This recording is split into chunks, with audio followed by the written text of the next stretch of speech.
سلام خدمت به همگی بچه.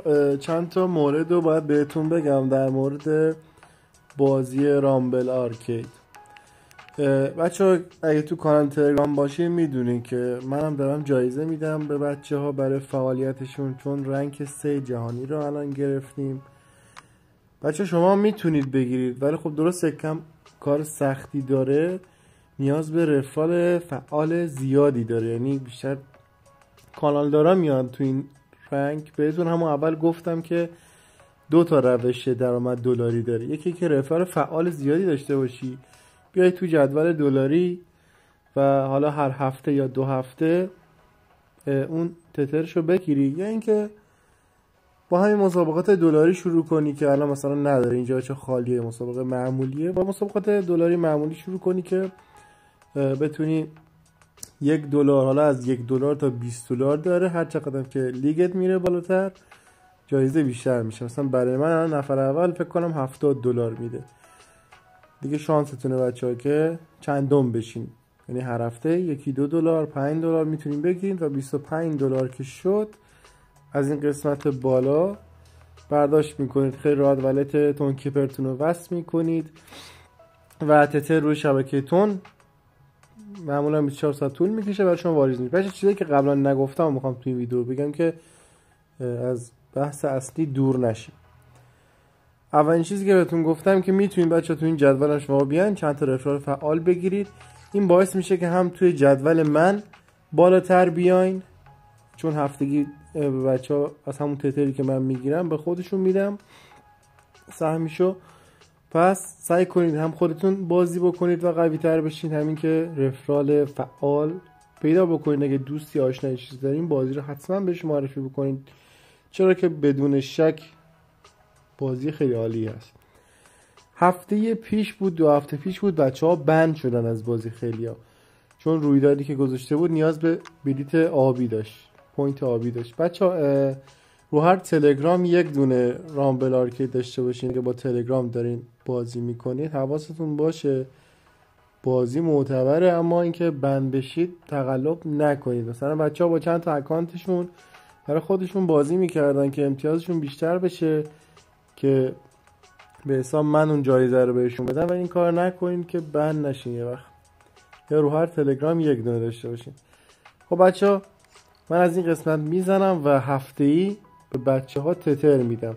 برای اینکه تو این لیست باشین باید زیر مجموعه من باشین که اون بلیط‌ها هم که همه قبل مسابقه دریافت میکنن. من 70 تا جمع کردم، نگه داشتم که وقتی مسابقه دلاری شروع شد میام به تمام این 50 نفری که تو لیست من هستن، فعالاشون، یعنی به همون کسی، به همشون بچه‌ها، به همتون میدم، به همین 50 نفر برترتون میدم. ولی اگه ببینم کسی 1 هفته بازی نکرده، خب به اون قطعا نمیرسه، چون جواب نشون میده که کی امروز آنلاین بوده یا دیروز یا 1 هفته پیش. کسی که 1 هفته پیش بودن نمیرسه. و اینکه بچه‌ها مسابقه گذاشتم دیگه، هفته‌ای دارم از اون تتری که میدم و به شما میدم. حالا ممکنه هر هفته فرق بکنه، 1 هفته نباشه، 1 هفته باشه، ولی الان دیگه این بازی رو شروع کردیم و من اسپانسر شما هستم. شما هم اسپانسر بقیه بشید، رفرال بگیرید و تو این جدول خودتون رو بالا بیارید. فعلا به 5 نفر اول دارم تتر رو میدم. سعی میکنم که به 10 نفر اول همیشه تتر رو بدم که شما هم پیشرفت کنید. بچه‌ها این پوینت های آبی که جمع میکنم، بچه‌ها چجوری جمع میکنم من این تو ویدیو قبل شاید نگفته باشم به شما. خب بچه‌ها خود بازی نوشته که این امتیاز آبی چی هستش که مربوط به زیر مجموعه ها میشه و اینکه چجوری به دست میاد. نوشته که 10 تا سکه اگه خرج کنی برای ارتقای کارت، 1 دونه سکه آبی اضافه میشه. یعنی شما وقتی زیر مجموعه هستین، وقتی یه کارت رو ارتقا میدین، بستگی داره اون چقدر سکه بدین بهش، لولش چند بشه، لول چند باشه، از این پوینت آبی رو به من میده، به شما نمیده. به شما اگه زیر مجموعه داشته باشین اون هم کارت ارتقا بده، به شما از همین سکه آبی میده، که با این سکه آبی این بالا میتونید بچه این کارت رو بخرید دیگه. گفتم بلیت طلایی 1500 تا و قیمتش تو خود شاپ بازی $5 هستش. حالا با این کارت دیگه چه خیلی مهمه. از این قسمت آخری هم لازم نیست خیلی خرید بکنید. کارتاتون رو قوی میکنه، جوری NFT هستش. بچه باید نوشته که هر زیر مجموعه من شما که وقتی بلیت طلایی استفاده میکنید 300 امتیاز برای شما داره، یعنی تو این جدول 300 امتیازتون میاد بالا. پس وقتی من مسابقه میذارم این بلیت های طلایی رو باید استفاده کنید که تو اون جدول بیاین بالا، جایزتون رو بگیرید. به جز این که من به همه یک دونه میدم قبل مسابقه، شما هر چقدر جمع کردین باید شانستون امتحان کنین دیگه، هر چقدر بلیت داشتین استفاده بکنین، نگران نباشین. باز من 2 روز بعدش هر وقت که مسابقه $2 باشه به همه یک دونه ارسال میشه، چه بسا اگر بیشتر هم داشته باشم نفری 2 تا براتون میفرستم. و گزینه پایینیش که خیلی باید مهمه بچه‌ها، یه چیز جالب داره، یه قله خاصی داره، نوشته که رنک C به بالا توی رویدادها یا ایونت ها یا این قسمت. رنک C یعنی چی؟ من اینو بازی کردم الان 49 شدم، درسته؟ ولی وقتی که کسی هنوز داخل این مسابقه شرکت نکرده، همون اولش من بیام شرکت بکنم، امتیاز شما حساب میشه. این یعنی چی؟ الان 5 ساعت مونده، این پایین نشون میده به من 5 ساعت مونده که این رویداد تموم بشه. یعنی همه دیگه بچه وارد شدن، همه امتیازها رو گرفتن، نفر اول به حساب گرفته همه امتیازشو، 5 ساعت دیگه تموم میشه. ولی وقتی جدید میاد 24 ساعت یا 2 روز وقت داری مسابقه.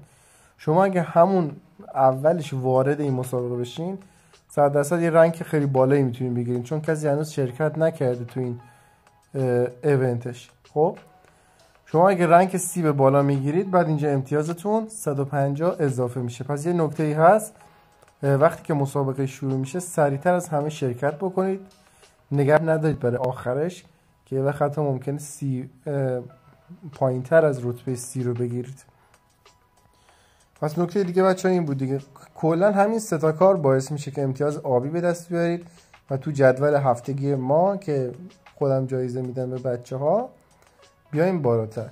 این نکته بود که نگفته بودم بچه، و لینک رفرالتون هم بچه اینجا خیلی واضحه دیگه، اینجا کپی رو بزنین کپی میشه، رو سبز هم بزنین شیر میشه، میتونین برای هر کسی لینک رفرالتون رو بفرستین. بازی هم که بهتون گفتم درآمد $2 از 2 طریقه، یا رفرال فعال یا مسابقات $2 که روزی بخوام بگم من خودم تقریبا حالا هر 2 روز $2-3 رو میتونم از این قسمت ها در بیارم. از شما میتونید در بیارید و $25 که شد برداشت رو بزنید. قسمت جدیدی به رامبل آرکید اضافه شده، قسمت پوینت بنفش، این کریستال ها هستش، ببخشید جم، حالا بهش میگه الماس.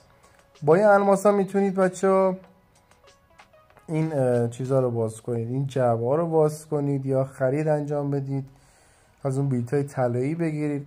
بالا نوشته پرداختش توی تلگرام بچه با استارز، هر چی بخوایم بخرین اینجا باید با استارز بدین که من اصلا پیشنهاد نمی‌کنم، اصلا هم لازم نیست، شما خرجی اصلا لازم نیست خرجی تو این بازی بکنید.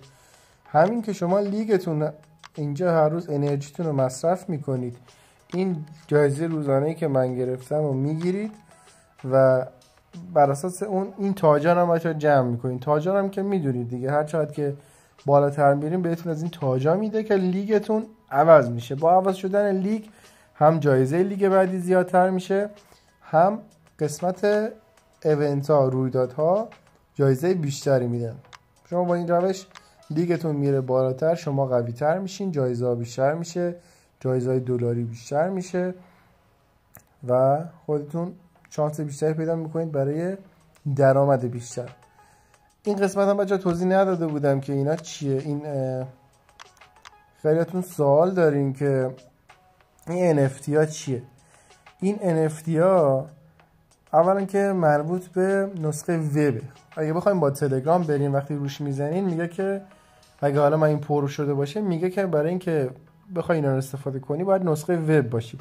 هیچ کاری نداره، با تلگرام وصل میشین، یه کد براتون ارسال میشه رو همین اکانت تلگرامتون، کد رو وارد میکنید بچه‌ها، بعد اونجوری از داخل تلگرام به رامبل آرکید رسما وصل شدید، کانکت شدید و یه بار دیگه برنامه رو همونجا که باز میکنید به جایی که روی مینی اپ باشه انگار تو وبه، یعنی دارین توی سایت بازی میکنید. چون بازی تستنتیه، پلی تو ارنه، بازی تلگرامی نبوده که جدیدا حالا توی تلگرام هم خودشو آورده برنامه‌شو.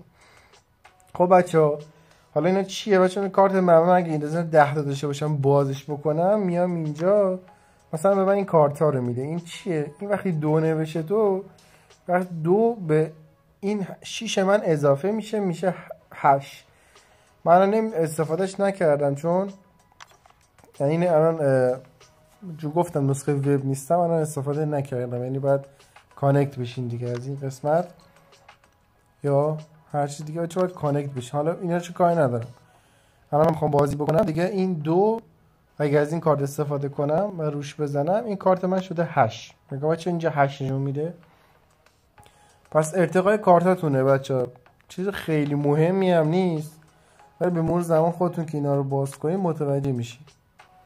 تنها راهی هم که اینا رو میتونین به دست بیارین توی قسمت ایونت های. من اینجا بچه‌ها که بزنم میبینید که مثلا نفر اول 15 تا از این مثلا الماسا میگیره که میتونه باشون جعبه رو وا کنه و ارتقای کارتشو بگیره. ارتقای کارتشو میگیره، کارتشو با این NFT ارتقا میده و به حساب کارت قوی تری داره و میتونه تو مسابقات بعدی با کارت قوی ترش بازی بکنه و خب مثلا وقتی کارت قوی تر باشه جایزه بیشتری هم میتونید بگیرید، هر چقدر که لول کارتاتون بیشتر باشه. مثلا با یک کارت لول 1 یا لول 2 نمیتونید رتبه بالایی بگیرید. بعد بچه‌ها یک سوال دیگه ازم یک چیز دیگه که باید بهتون بگم، موقعی که دارید بازی میکنید خیلی مهمه که موقع ارتقای کارت کدوم کارت رو داریم برمی‌داریم. بچه‌ها کارت ها شما رو به یک مسیر میبرن، خب به یک مسیر میبرن که منم بهتون نشون میدم. کارتایی که ارتقا میدی، منم 2 تا خونه پر کردم، میخوام 3 تا خونه بشه، به شما نشون بدم که ارتقای کارت چه تأثیری داره توی روند بازی. بعضی از ارتقا اصلا اهمیتی نداره، یعنی ممکنه اون کارت شما اصلا بی ارزش بکنن، ولی اگه کارت درستی ارتقا بدیم میتونه خیلی تاثیر داشته باشه. بچه‌ها این به شما اگه 3 تا بشه پوینت میده. مثلا برای این اسکلت یخی یا همون جادوگر بهش میگیم، بچه نیا کن اینجا 2 تا گزینه برای من میاره که ارتقا میخوام بدم دیگه، درسته؟ سمت راست باید ترجمه کنین اون خودتون اگه با زبان انگلیسی وارد نیستین. سمت راستی به من گفته که قابلیت فراس بیمش فعال میشه و وقتی جون یک دونه از حریفا وقتی داره فراستش میزنه، اون طلسم و جادو داره میزنه، اگه بمیره تبدیل میشه به اسکلت. اسکلت یعنی تبدیل به یک نیروی خودی میشه. گزینه سمت چپی بهم گفته که وقتی داره انرژیشو میزنه، اون طلسمشو به حساب میزنه، حالا اسمی که میخوام بگم و تو ذهنم نیستش،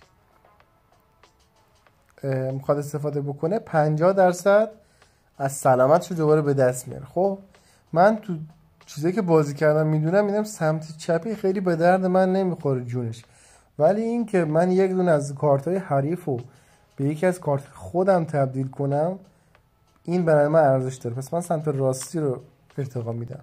حالا توی آپدیت بعدی یه چیزی رو برمیدارم که به همون قابلیت قبلی که برداشتم کمک کنه. الان به شما میگم بچه‌ها نگاه، کارت سمت چپی نوشته که سرعت و انگار سرعتش کلا بچه‌ها 20% اضافه میشه.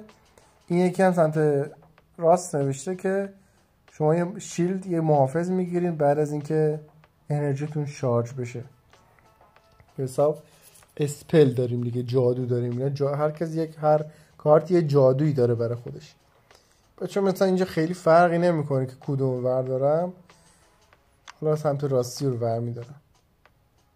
خلاصه بچه‌ها این کارتایی که انتخاب میکنید خیلی اثر داره.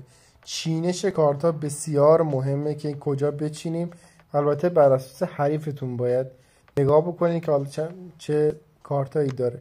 خیلی چینش مهمه. مثلا شما همیشه باید حساب افراد کارتایی که از نزدیک ضربه میزنن جلوتر بذارید. کارتای عقبی دید بچه الان زد اسکلت تبدیل شد. خیلی ویژگی خیلی خوبی هست. همین اگه یکم دیگه بود شاید من این راند رو میبردم. برای تیراندازم بچه همین موضوع ساده و خیلی هم ساده. باید ببینید که بچه نگاه کنید بچه این روی این کارت اگه نگهدارین که اول بازی هم میگه میتونید ویژگیاشو ببینید که من چه ویژگیهایی برام مونده، کدوما رو گرفتم کدوما رو نگرفتم. میتونید ببینید که کدوم ویژگی رو از دست دادید یا کدوم ویژگی رو گرفتید. من میگه اینجا تیک خورده این ویژگی رو گرفتم. ویژگی آخرشون که 5 ستاره میشه همه یکیه، ولی این چیزایی که میتونید بگیرید ایناه. بچه باید تیرانداز داشتم، میگفتم تیرانداز هم مثلا یه قابلیتی داره که تیرش از همه جا رد میشه. خب و این رد شدن تیره خیلی عالیه. رد شدن تیر از کارت ها و 80% سرعت اسنایپش من همیشه استفاده میکنم. ترجمه کنید همه ارتقا رو استفاده کنید. خودتون بچه به مرور زمان میفهمید که دستتون میاد که چجوریه کدوم کارت رو باید ارتقا بدین که تو بازی تاثیرش بیشتره، خیلی مهمتره. همین بود بچه دیگه. حالا من از بازی میام بیرون، صرفا خواستم آموزش بدم بچه، چیزی که نداره. اگه چیزی به ذهنم اومد بهتون میگم. پس یادتون نره که هر هفته خودم هم دارم جایزه میدم به شما که فعالیت بکنید.